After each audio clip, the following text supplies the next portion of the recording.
Hello and welcome to this video on Blues Focus, where I'm going to be sort of following on from my last video a couple of days ago, speaking about the players that Blues have, the narratives that may play out during the pre-season games, and also where we could still improve during the summer transfer window. So yeah, I just want to reiterate, thank you for the support on the video a couple of days ago, because it's one of those ones where I'm just kind of talking to you guys in the camera for 15 minutes and it gone down really well, and now we've surpassed the 6,000 subscriber mark. So just want to say thank you for everybody for your support and watching the video. And yeah, I'm just going to really talk through the positions that are up for grabs at Blues, the positions that I think are anchored down and the ones that could still do improvement with. So yeah, let's go through starting with the goalkeeper position. And during these pre-season games, I imagine that it's going to be very flexible between James Beadle and Ryan Alsop as those two fight for that number one position. And you've got Peacock Farrell and Brad Mayo, who are also goalkeepers registered to Birmingham City, but I feel like their futures currently may lie elsewhere, whether it be a loan spell or a permanent move. I feel like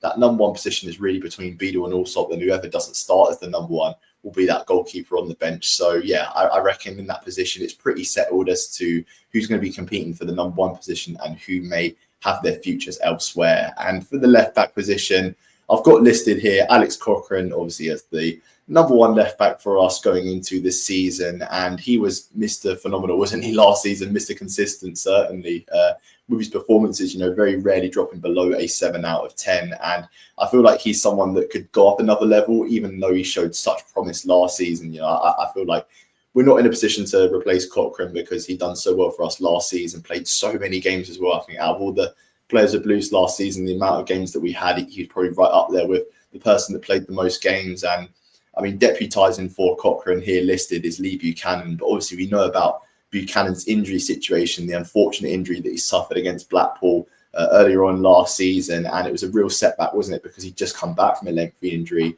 played a few games, scored that goal against Bristol Rovers, and then got injured again against Blackpool. So really unfortunate for Buchanan. Hopefully he can have a speedy recovery and play some part in this season. And another left back I've got listed here is Manny Longello, returning on loan from Cambridge United, with Cambridge United being relegated from League One last season, and I don't think he put up many great performances in a Cambridge shirt. So he's one of those ones where unfortunately his future may lie elsewhere. For the centre-back positions we've got here, for me, the starters currently for next season would be Christoph Clara and Phil Neumann. And I feel like with these two centre-back, they offer pace, they offer power, and I think the ability to play a high line as well, because we know what Christoph Clara is capable of. He was, for me, player of the season last season, someone that completely changed our backline, and I don't think we've had a centre-back as good as that in many a season. So Christoph Clara has to be starting next season, and I've got Phil Neumann next to him because we signed him on that pre-contract deal from Hanover. And in Bundesliga 2 last season, he popped up with a few goals, actually creating a lot of chances as well. So he's definitely a prolific centre-back as terms of prolific centre-backs go in. And yeah, Hanover, I think, kind of fell off last season in their Bundesliga 2 placing, but it was definitely clear to see that Neumann was a key figure for them, also being a captain, 28 years old as well. Christian Bielik, our captain currently, someone that, again, could be on the fringes of the team next season, because he was kind of on the fringes last season. I think he was one of those players that going into last season, a lot of people thought that he'd be nailed down as a starter. I remember he started that first game, didn't he, against Reading alongside Dion Sanderson at the back. But since then, it's been a different position that he's played. He's played in right back, he's played centre back, sometimes coming off the bench to see off a game. So I think with Christian Bielik, it's going to be a matter of maybe his leadership skills come into play with him wearing the captain's armband, but not necessarily on the pitch. I feel like he's a key figure off the pitch. Everyone speaks very highly about him, and whenever he does interviews with the club, he speaks very well. So he's definitely someone good to have around the dressing room. Whether the price is right for him to sell if an offer comes in, that'll be down to Craig Gardner and that team really to balance out, who they feel like they could bring in, because I feel like there's that big question mark, isn't there, regarding Ben Davies and whether he could return to Blues from Rangers. It's gone a bit quiet on that front, and I do feel with that Davies transfer, if it was to happen, it probably should have happened by now. I know that Rangers have got a new manager with Russell Martin in charge, and he's got these ideas of playing with possession football. And we saw, last season, Ben Davies was introduced at centre-back because of his ball-playing abilities, left-footed centre-back, which, aren't very rare, are they? I mean, well, I should say they are rare. And I feel like with Dion Sanderson, someone that abilities were called into question perhaps with the relegation a couple of seasons back. And then I remember he started off last season with that red card against Charlton, didn't he? So I feel like for Dion Sanderson, again, his future may lie elsewhere, and Derby County are reported to be interested. I think it's now just about us getting the right fee for Dion Sanderson to allow him to move on to a new club. And the right back positions, Ethan Laird is the first name here I've got down. Such a likeable character, really thrived in the team last season. I think with the setup defensively that we had with Cochrane perhaps sitting a little bit deeper and then allowing Laird to bomb on forward and create plenty of chances and cause nightmares really for defenders with his pace in behind. So I'm really excited to see what Ethan Laird does in the Championship under Chris Davies, because I feel like he was one of those victims of a lot of different managers in the season that we got relegated, and they all kind of wanted to use him in different ways. But with Chris Davies now, with a season under his belt, he's definitely got that consistency of what Laird wants from Davies and vice versa. And I feel like that connection could prove fruitful in the Championship. And Bright Asai Samuel is the next name I've got listed as a right back. He's someone that reportedly can play in a lot of different positions, whether it be right back, left back, or on the wing. Asai Samuel is definitely versatile in the amount of positions he can play. So it's going to be intriguing to see how we use him during pre-season. I imagine he'll start off as a right winger, because we'll get onto it later on, but we don't have a whole lot of depth on the right. So he may be used on the right quite a lot in terms of the midfield position. I've got him here listed as defender because he played there under Fenerbahce quite a lot. But yeah, it's going to be interesting to see if he plays further forward or a bit deeper, providing competition for Ethan Laird, because those right back positions, there's a lot of competition, isn't there, with Taylor Gardner-Hittman and Alphonse Samsted here listed as right back competitors to either Ethan Laird or Bright Asai Samuel. And Gardner-Hittman, a bit like Asai Samuel, can play in a lot of different positions. He played further forward, holding midfield, right back. He covers every blade of grass, doesn't he, Gardner-Hittman? And he's certainly one of those warriors, those troopers that we're going to need in the Championship, because I imagine there's going to be spells in games where we're going to suffer without the ball, probably suffer without the ball more than we did in League One last season. So having players like Gardner-Hittman on board are going to be absolutely crucial, and they're going to play their roles within the team, because I know that Chris Davies has said many times in interviews and press conferences about having his starters in the team and also having his finishers. And I feel like Taylor Gardner-Hittman next season could be one of those finishers where he comes on, 15, 20 minutes towards the end and sees out a game for us and really fights tooth and nail for them 3 points.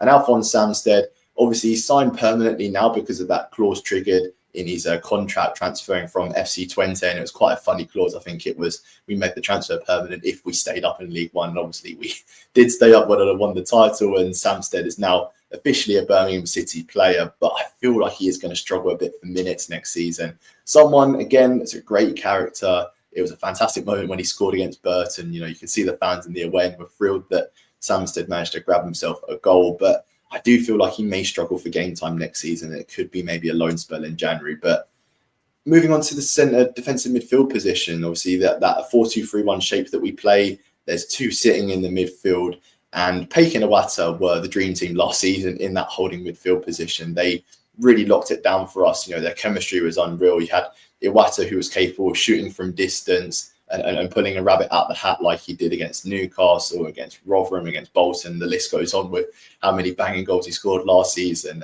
And then you've got Paik Sung-ho, who offers something a little bit different, with his passing control and the way he dictates the tempo in the middle of the park. And I've seen a lot of, predicted 11s. I alluded to it in the video that I uploaded a couple of days ago, where people were saying that Paik may drop out the team for Tommy Doyle, but I feel like Tommy Doyle has to play himself into the team. I don't feel like Paik has to drop out because we signed someone in his position. So I still feel like Paik has that starting 11 role locked down, and it's going to, again, be intriguing to see what happens during pre-season if we experiment with the personnel in the middle, and I'm sure we will do. And Tommy Doyle here, the next name on my list, it's going to be intriguing to see which position he plays, whether he plays further forward or a bit deeper, because I feel like his strengths lie as a deep line playmaker, someone that can see in front of him the potential of a counter-attack, and that's something, again, that could transpire next season with us having a bit less on the ball and then looking for those wingers as the outlets for the counter-attack. So Tommy Doyle, a really good signing for us, valued at around 10 million euros on Transfermarkt. And 50 Premier League appearances, plentiful appearances for Wolves and Sheffield United, two good teams that go on to do good things in the Premier League and the Championship. So one that the parachute payments, I think, would have been looking at as well. Your Ipswich, Southamptons and your Leicester, they've probably been looking at Doyle. So the fact we've got his signature and he's part of our plans next season is a real statement signing. Mark Leonard, it's a tough one with Leonard because I feel like he may struggle for game time next season, because I feel like Leonard himself probably wouldn't have been happy with the amount of game time he got in League One. With the amount of competitions that we were in, perhaps he thought he would have got more starts. And I remember quite a few times where Leonard would be in the starting 11 and he'd often be the first one subbed off. So whether Leonard does make a move to another Championship club on loan or elsewhere, maybe back to Scotland, I don't know. But Leonard is certainly someone with a lot of potential, and I would love for him to stay around, but it's just about the player himself and how much game time he's going to be happy with in order to fulfill his potential. And another name I've got written down here for the holding midfielder position is Alfie Chang.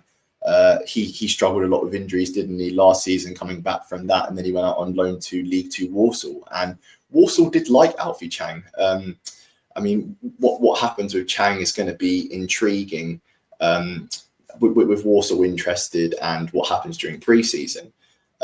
Centre attacking midfielders, the options listed here. You've got Willem Willemsen, a bit of a hit and miss person. I think he's a bit of a Marmite figure within the Birmingham fan base, where you either love his abilities and you feel like the new transfers that are coming in are only going to heighten his abilities, or it's not quite clicking for you, especially with that run-in where he didn't contribute much to the goals and assists, and he didn't quite feel the same player when he came back from that injury. So whether Willemsen's going to make the same impact in the Championship, or a greater impact in the Championship, should I say, remains a mystery. But I feel like he's a good player to have around as competition for that role just in behind the striker. And a name that I've got listed here, Fujimoto, signed from Gil Vicente upon his contract expiry, late 20s, Japanese. And from what I've seen from Fujimoto in the article released by Birmingham, I was reading a bit about his background and where he's played football before. I think it's another smart signing, and I do think this is a bit of a sleeper signing that we've had this summer, where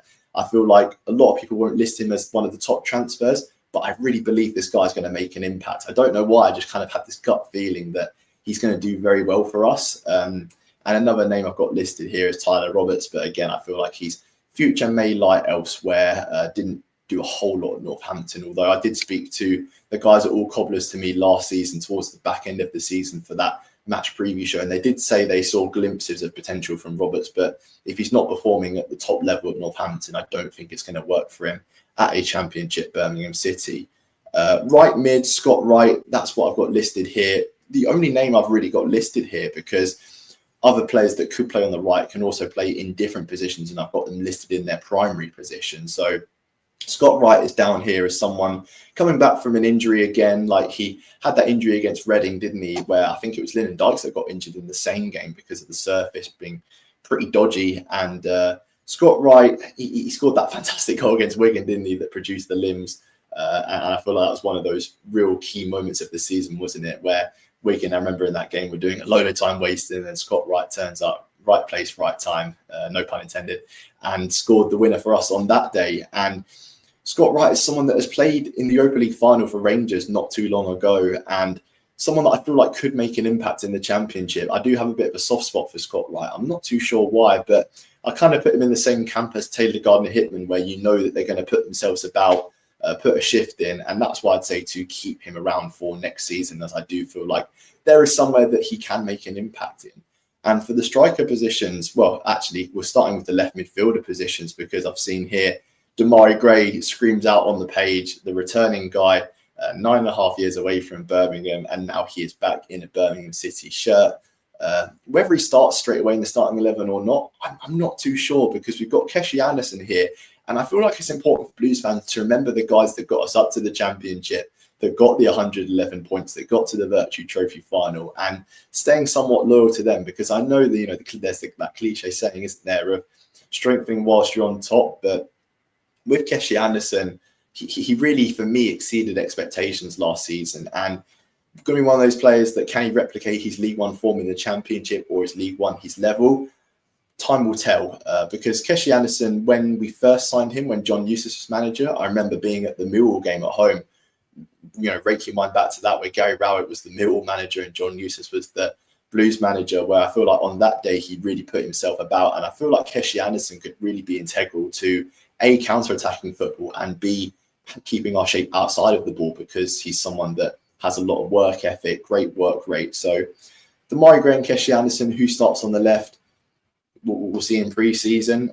Emil Hansen is another name I've got listed here, and he's someone that I feel will struggle for game time next season. Had glimmers of moments. I remember he scored a good goal against Bolton, but he had 3 little injuries, didn't he, last season, where he'd spend like a month or 2 months out, come back, not quite get to the level of the rest of the team, and then get injured again. So where Hansen's future lies, I don't know, but I imagine he will be there present on the pre-season camp, so Chris Davies can have a proper look at him then and then evaluate his future once we're done in Portugal. And here's the striker positions. The 4 names got listed here: Jay Stansfield, Kyogo, Alfie May, Lyndon Dykes. Not bad striking options, are they? We'll start off with Jay Stansfield, the £18 million man. Could play out wide. Played in a variety of positions, didn't he, last season? Again, putting himself about and running himself into the ground. Someone that could definitely make the leap up from League One to the Championship and potentially the Premier League. Hence why we paid the amount of money that we did for him. Our top goal scorer from last season too.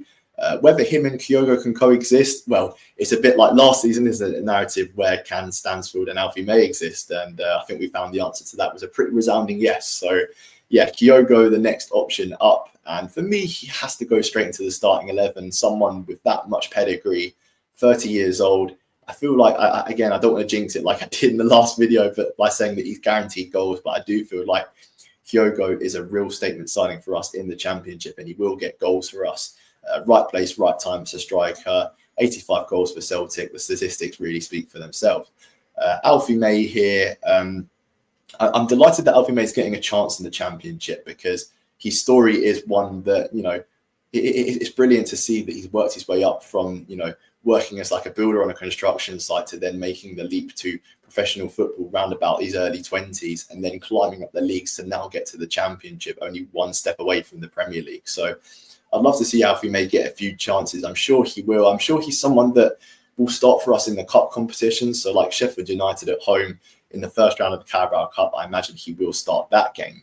But the rest of the games, he'll be in hot competition with Kyogo. Both of them are similar builds and are both well received because of their attacking instincts. So I imagine both of them will probably be able to learn from each other too. And that battle for the striking position is going to be compelling. And Lyndon Dykes here is the next option I've got listed. And he offers something a bit different, I feel like, to Stansfield, Kyogo and May, because of his physicality, because of his ball-winning abilities and being able to trap the ball, hold it up, I guess, if we're in a winning position, only winning by 1 goal.